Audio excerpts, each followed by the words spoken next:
Tempo. Se não me perguntam o que é o tempo, eu sei. Se me perguntam, eu já não sei. Quem disse isso foi Santo Agostinho, uma das mais poderosas mentes a pisar na Terra. E se Santo Agostinho tinha dificuldade de definir o que é o tempo, quem somos nós? Porém, conscientes disso, tentaremos entrar um pouco nessa seara na aula de hoje para discutirmos tempo e espaço na narrativa de ficção. Nós poderíamos começar dando definições científicas da física, né, da matemática, né, ou mesmo da geografia, pegando compêndios científicos ali para ler as definições. Só que não é o nosso objetivo. Uma coisa que eu sempre vejo em literatura são alguns autores tentando vulgarizar esses conceitos nos seus textos. Eu acho que esse é um caminho muito perigoso, então nós não vamos entrar muito nisso. O que nós podemos falar inicialmente é talvez lembrar de uma maneira muito geral as sábias palavras de Albert Einstein, né? E, por exemplo, o tempo é relativo e não pode ser medido exatamente do mesmo modo e por toda parte. Uma forma interessante que ele dizia, para poder simplificar essa ideia dele de tempo relativo, é uma coisa até prosaica. Ele diz assim: se você está conversando com uma bela e simpática moça em uma sala, né, você não vê o tempo passar. O tempo passa rápido. Agora, se você está sentado durante alguns segundos em um fogão aceso, né, cada segundo parece uma eternidade. É claro que é apenas uma ilustração, né? Einstein, diferentemente de muitos autores que eu citei, sabe muito bem do que está falando, né? E alguns autores de ficção, inclusive o muito citado aqui, o Jorge Luiz Borges, ele gostava de trabalhar com conceitos da física. Muito comumente ele utilizava esses conceitos para ilustrar alguns dos seus contos, né? Talvez o caso mais famoso seja do Aleph, né? Aquele conto em que ele sugere que um dos personagens vê comprimido, né, em um único espaço, em um único ponto no espaço, um ponto microscópico no espaço, não é mesmo assim ele vê, todos os ângulos de todas as coisas, de todas as cenas, de todos os elementos do mundo, do universo, da existência. Ou seja, essa visão miraculosa ele retirou, né, de conversas que ele tinha com amigos físicos.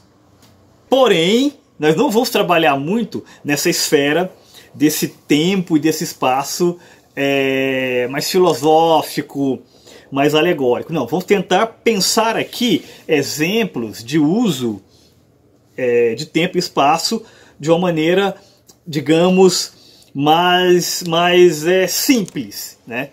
Mais direta.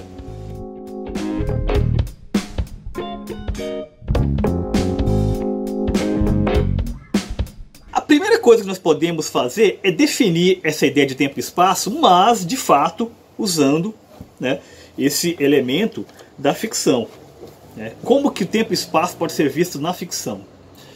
Uso aqui o Assis Brasil novamente, né, o Escrever Ficção, que na página 287 ele escreve o seguinte: o tempo invariavelmente é uma convenção dos relógios e dos calendários.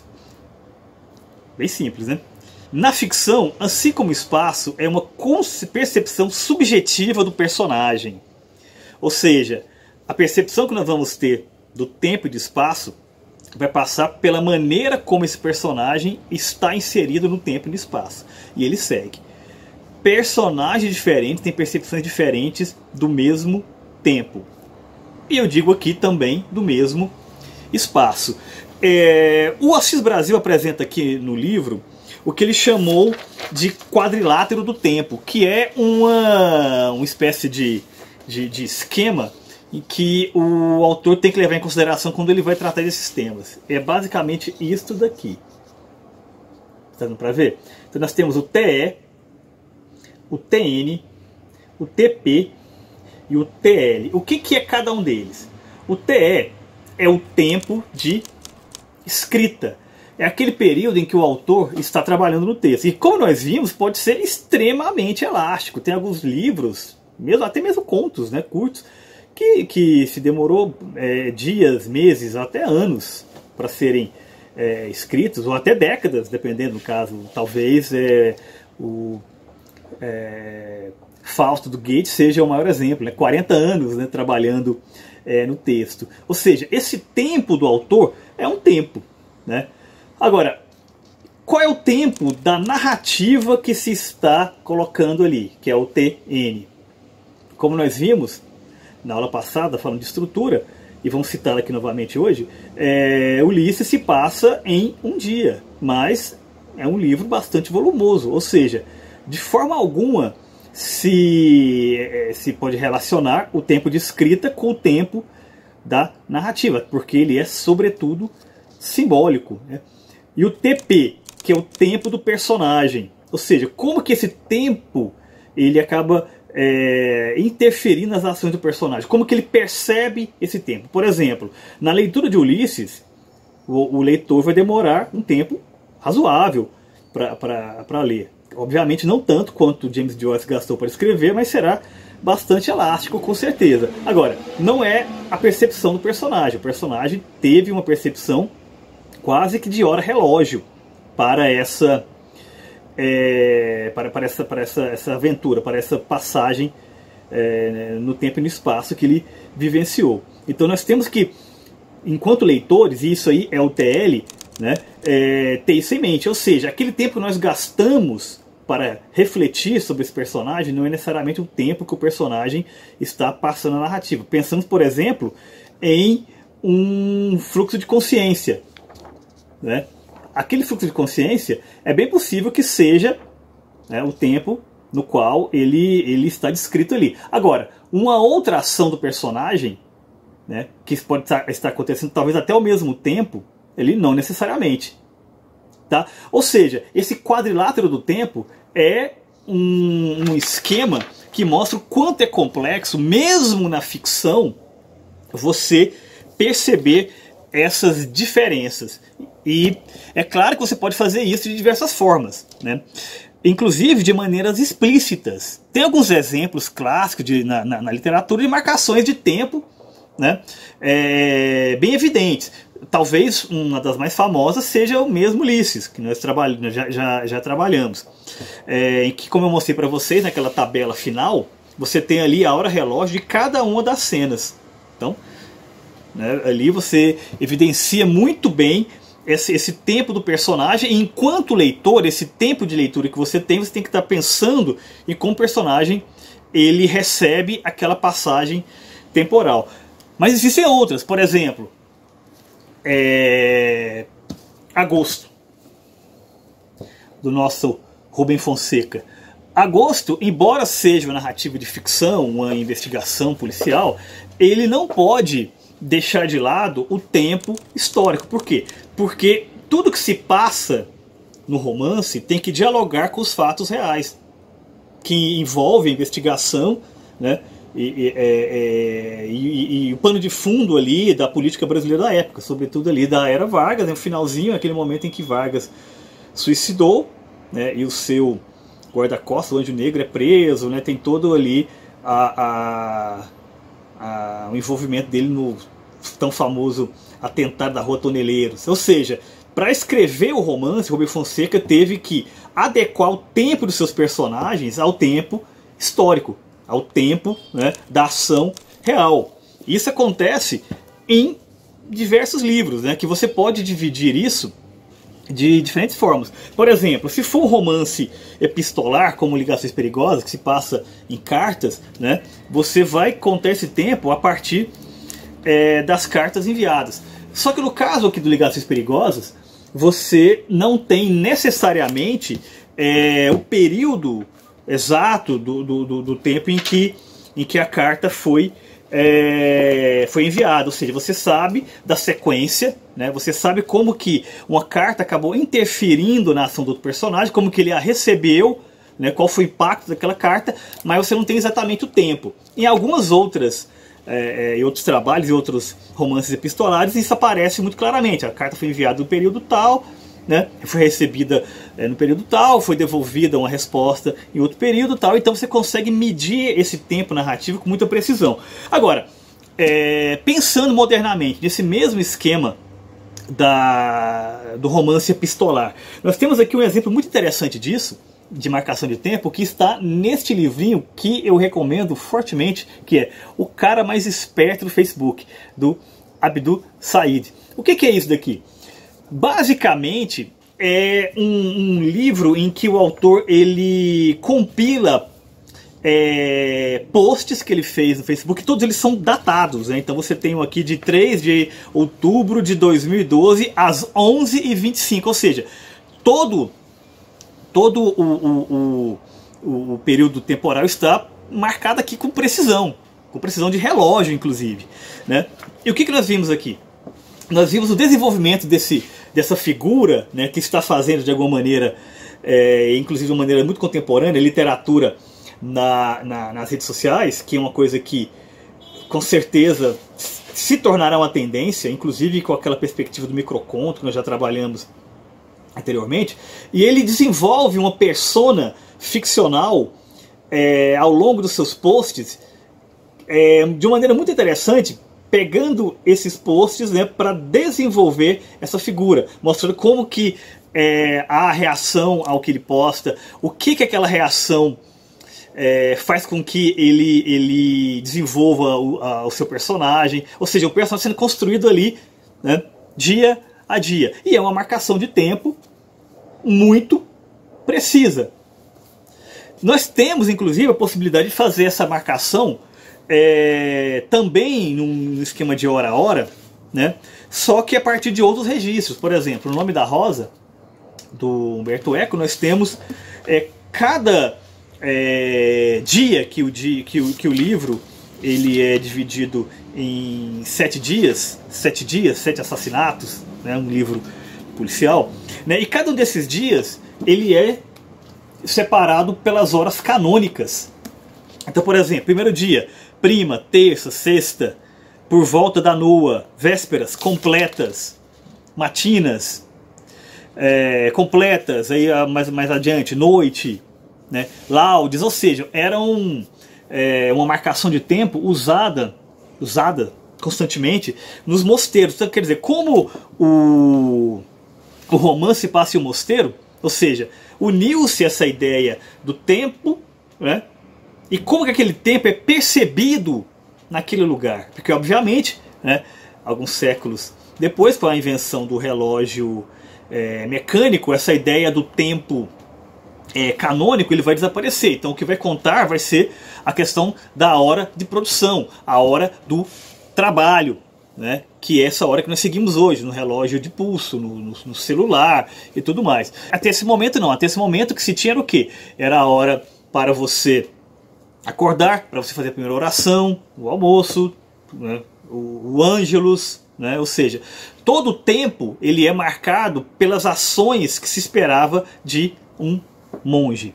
Agora, existem variações de como perceber o tempo. Por exemplo, o flashback.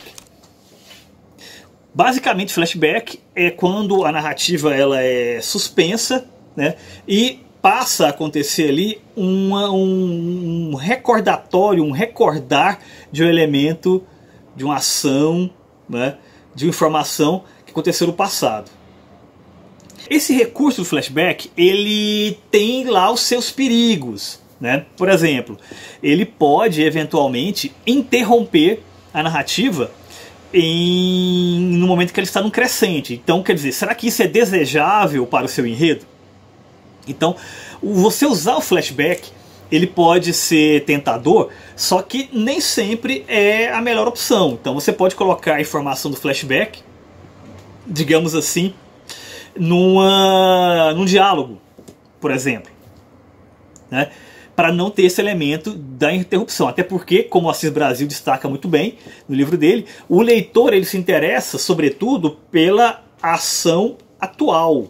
Se você vai colocar memórias, lembranças, talvez você possa colocar de uma maneira mais coerente dentro da narrativa sem precisar usar esse recurso. Agora, ele sendo necessário, né, você pode utilizá-lo, desde que seja de uma maneira inteligente. E uma delas, por exemplo, é que toda narrativa seja em flashback. É o caso, por exemplo, do do autor Fausto, do Thomas Mann. Uma das primeiras informações que nós recebemos é que o protagonista, o Adrian Levercon, ele está morto. Então, o narrador, Sereno Zeidblum, ele está narrando tudo a partir do ponto de vista de quem já sabe o que vai acontecer, né? Essa é uma opção interessante, para que não aconteça essa questão das interrupções constantes provocadas pelo flashback. Inclusive, no livro Mimesis, do Ira Barr, ele trabalha muito bem essa ideia do flashback, mostrando como ele pode gerar uma sensação de quebra narrativa, né?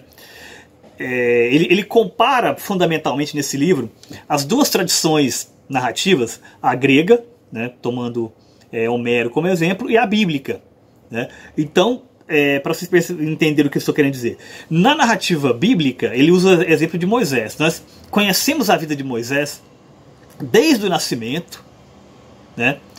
O momento em que ele é recolhido pela família do faraó, ele cresce, ele mata o egípcio, ele foge, ele vira pastor, depois se torna um profeta a partir do encontro com Deus, ele volta, torna-se líder da sua nação, foge com os judeus do Egito, enfim, todo aquele e o perambular no deserto. Ou seja, nós acompanhamos isso, né, quase que cronologicamente, ou seja, não existe elementos colocados na narrativa mosaica, né, do nada.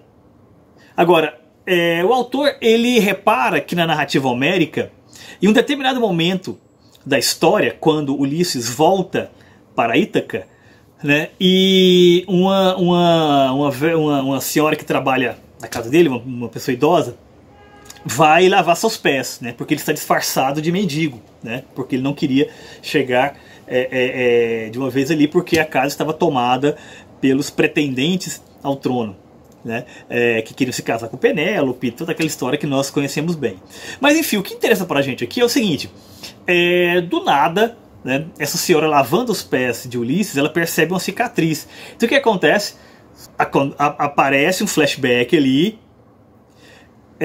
rememorando o momento em que Ulisses, na juventude, né, ele caçou um javali e se machucou, né, e aquela cicatriz ali foi feita. Mas em momento algum nós somos informados disso, aquilo ali aparece do nada. Então essa tradição comparada, essas tradições comparadas, né, mostram claramente como essa ideia do flashback, ou seja, você levantar informação nova, pode ser perigosa para a sua narrativa. É o que o Aristóteles levantou, né, na poética, né, aquela coisa da narrativa episódica. Não, a narrativa ela deve ser contínua, e o que acontece no início deve redundar no meio e vai ter um resultado ali no final, tá?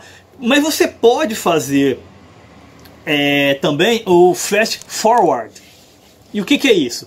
Basicamente é a antecipação de eventos. Isso aí serve para gerar um certo suspense. É bem interessante. Por exemplo, no livro David Copperfield, Dickens, em vários momentos ele está narrando a história, ele fala, quando ele encontra o personagem que depois vai dar para ele algum problema, ele diz: ah, se eu soubesse o que essa figura que eu achava tão simpática nesse momento iria fazer comigo no futuro, tal. Ou seja, quando ele coloca isso, você já começa a ver aquele personagem que foi apresentado de uma forma muitas vezes simpática, com, né, um certo cuidado. Ou seja, é um recurso bem interessante do autor para trabalhar essa ideia do tempo. Agora, o que se tem que pensar também de uma maneira assim, muito precisa, com muito cuidado, como que essa ideia do tempo vai ser trabalhada dentro do espaço. Ou seja, onde tudo isso acontece. Nós podemos pensar alguns exemplos. Por exemplo, digamos, o espaço em que acontece a narrativa, ele é um personagem ou é um espaço genérico? Por exemplo, é uma cidade, é o campo, é o sertão. Ou seja, né, você está usando o conceito de cidade, mas não necessariamente uma cidade, né? O sertão, né? Ou seja, o sertão como ideia, o sertão como conceito, né? Precisa ser um espaço específico. Por exemplo, o Woody Allen, ele trabalha em Nova York como personagem. Quer dizer, é muito difícil você pegar as narrativas dele, pelo menos as mais clássicas, e tirar do seu espaço inicial. É muito difícil você colocar, por exemplo, a narrativa que se passa aqui em Manhattan, digamos, em Los Angeles. Não vai casar. Ou seja, o espaço, ele é um personagem. E se ele for um personagem, é importante saber, é importante que o leitor saiba de maneira muito precisa onde está se passando, né? Você pode optar por duas posições nesse caso. Você pode sugerir ou descrever. O que é o sugerir? Sugerir é quando você coloca algum elemento na narrativa que dá a entender onde se passa. Por exemplo, você está colocando uma história que se passa no Rio de Janeiro, digamos, né? Aí você diz assim, né, então os personagens foram fazer um passeio no Corcovado. Pronto. Né? Você não precisa ficar voltando o tempo todo para lembrar que é Rio de Janeiro, para mostrar cartões postais, né? A não ser que seja seu objetivo, fazer um romance de viagem. Se não for seu objetivo, você pode fazer isso, simplesmente sugerir. Agora, tem alguns autores que optam por descrever, então tem toda aquela descrição, né?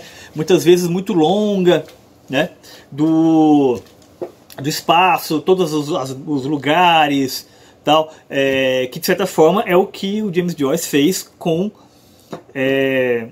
Ulisses, né? Então nós temos ali quase que um retrato de Dublin, né? Tanto que tem aquela brincadeira que fala que se Dublin desaparecer, poderá ser reconstruída a partir da descrição que James Joyce deu da cidade no livro. É claro que vai ser uma descrição centrada em um período histórico específico, mas a descrição existe e está lá. Agora, é necessário que você faça isso, que você perca páginas e páginas escrevendo o lugar? Isso já foi muito usado em literatura e de alguma maneira me parece que, vamos dizer assim, é um recurso que envelheceu. Não é um recurso tão interessante.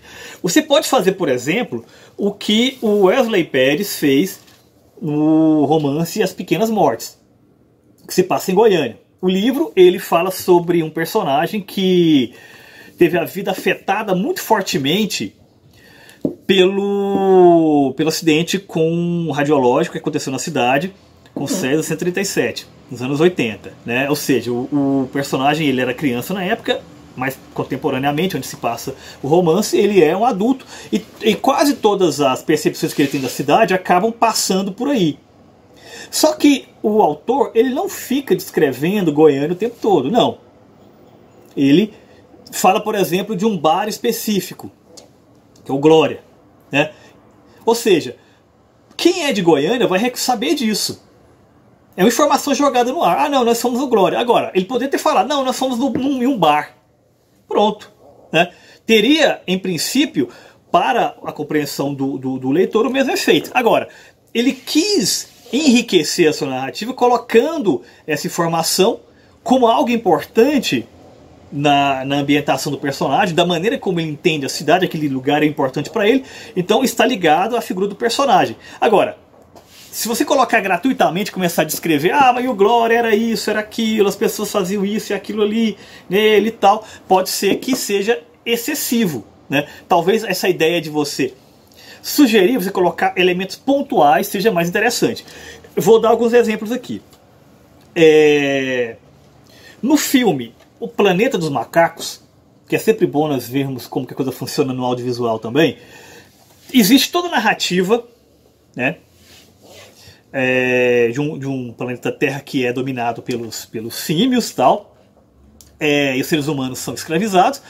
E o que acontece ali? Não se sabe exatamente que lugar é aquele. Num primeiro momento, o espectador pensa que é um outro planeta.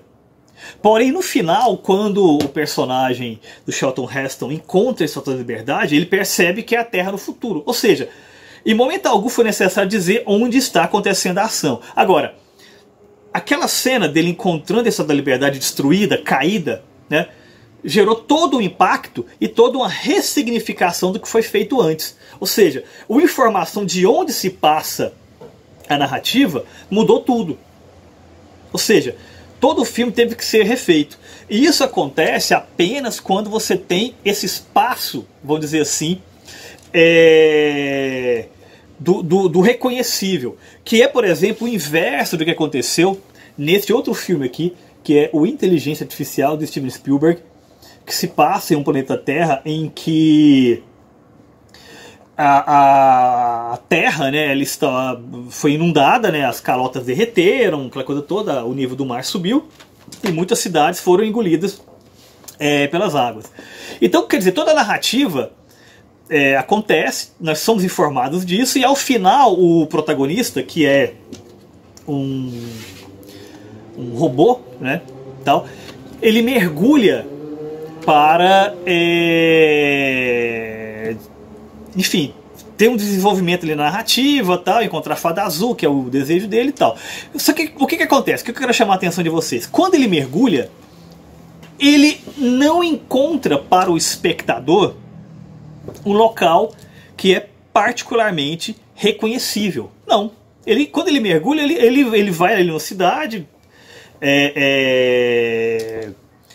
que me parece que é Cleveland, não sei, mas enfim, uma cidade qualquer dos Estados Unidos ali que não tem um grande marco, não tem Estátua da Liberdade, não tem o letreiro de Hollywood, né, alguma coisa assim, não tem nada disso, é uma cidade. Quer dizer, enquanto a narrativa, isso impactou negativamente. Por quê? Porque nós esperamos o tempo todo para saber como que é esse mundo subterrâneo, subaquático. E quando ele aparece, não existe nada impactante. Ah, não, ele mergulhou ali e foi na cidade X. Quer dizer, o autor do roteiro, ele perdeu a oportunidade de colocar alguma coisa ali que impactaria o espectador. Que é algo sempre que se tem que se pensar. É claro que talvez o objetivo dele seja mostrar o inverso disso, né? Ah, não, a Terra toda está inundada e ele não necessariamente está num lugar especial. Sim, talvez enquanto o elemento fortalecedor da narrativa, isso possa ser justificável, né? Assim, para dizer que não é uma coisa, um lugar banal, um lugar turístico e tal. Agora, enquanto impacto para o espectador, isso tem que ser medido. Será que vale a pena a metáfora ou vale a pena o impacto ao espectador? Isso é algo para se pensar.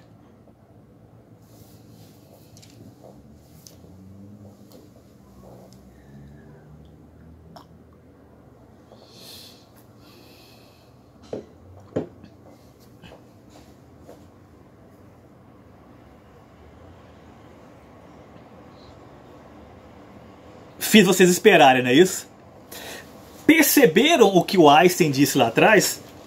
Se você está numa situação confortável, ou seja, que é o que nós estabelecemos aqui o tempo todo, né, de apresentarmos a partir da fala, informações e conceitos e ideias, né, vocês estão no lugar, né, de conforto, na zona de conforto.